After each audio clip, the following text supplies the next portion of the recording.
We break the walls and bear the battlements. We set to work. Beneath the horse's feet we fasten sliding wheels. About its neck we stretch out ropes of hemp. And fat with weapons, the engine of our fate climbs up the rampart.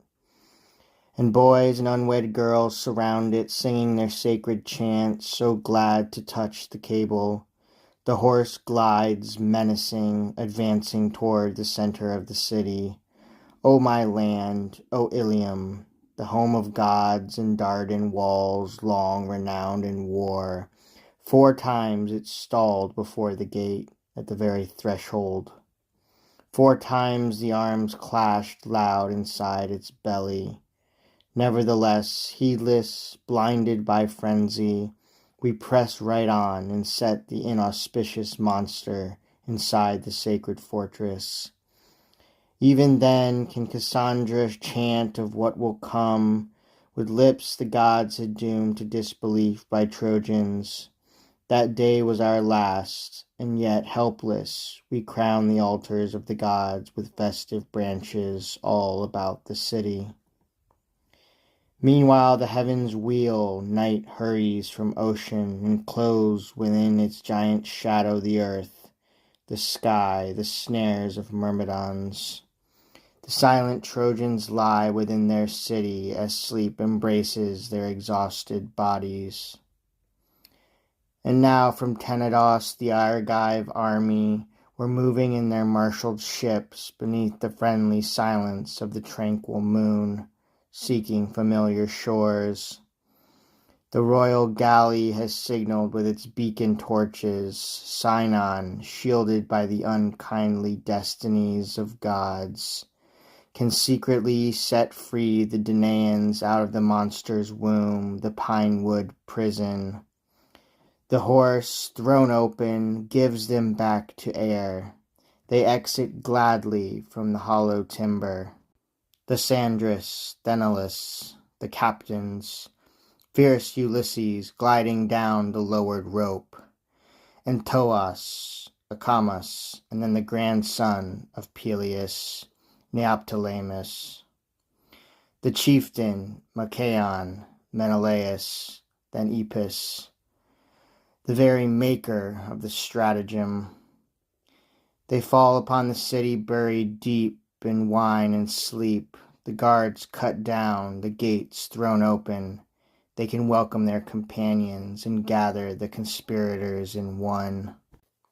It was the hour when for troubled mortals rest, sweetest gift of gods that glides to men, has just begun. Within my sleep before my eyes there seemed to stand, in tears and sorrow, Hector, as once he was, dismembered by the dragging chariot, black with bloody dust. His swollen feet were pierced by thongs. Oh, this was Hector, and how different he was from Hector back from battle, putting on Achilles' spoils. Or Hector when he flung his Phrygian firebrands at Dardan prows. His beard unkempt, his hair was thick with blood. He bore the many wounds he had received around his homeland's walls. And I myself seemed then to weep, to greet him with sad words. O light of Troy, O Trojans' trusted hope, what long delay has held you back? From what seashores, awaited Hector, have you come? For, weary with the many deaths of friends, the sorrows of your men, your city, how our eyes hold fast to you. What shameful cause defaced your tranquil image? Why these wounds? He wastes no words, no time on useless questions, but drawing heavy sighs from deep within. Ah, goddess born, take flight, he cries, and snatch yourself out of these flames. The enemy has gained the walls, Troy falls from her high peak. Our home, our Priam, these have had their due. Could Pergamus be saved by any prowess, then my hand would have served. But Troy entrusts her holy things and household gods to you. Take them away as comrades of your fortunes. Seek out for them the great walls that at last, once you have crossed the sea, you will establish. So Hector speaks. Then from the inner altars he carries out the garlands in great Vesta, and in his hands the fire that never dies.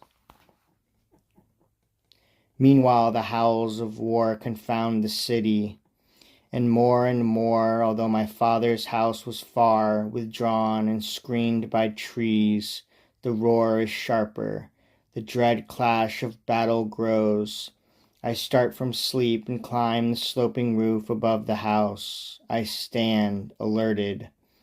Just as when, with a furious south winds, a fire has fallen on a wheat field, or a torrent that hurtles from a mountain stream lays low the meadows, low the happy crops, and low the labor of the oxen, dragging forests headlong.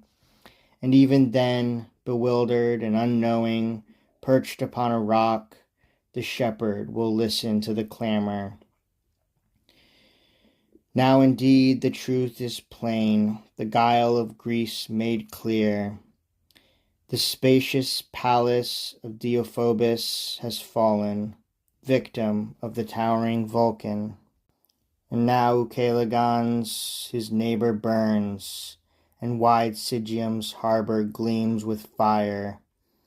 The cries of men are high, the trumpets clang. Insane, I seize my weapons, there's no sense in weapons. Yet my spirit burns to gather a band for battle, to rush out against the citadel with my companions. Rage and anger drive my mind, my only thought. How fine a thing it is to die in arms.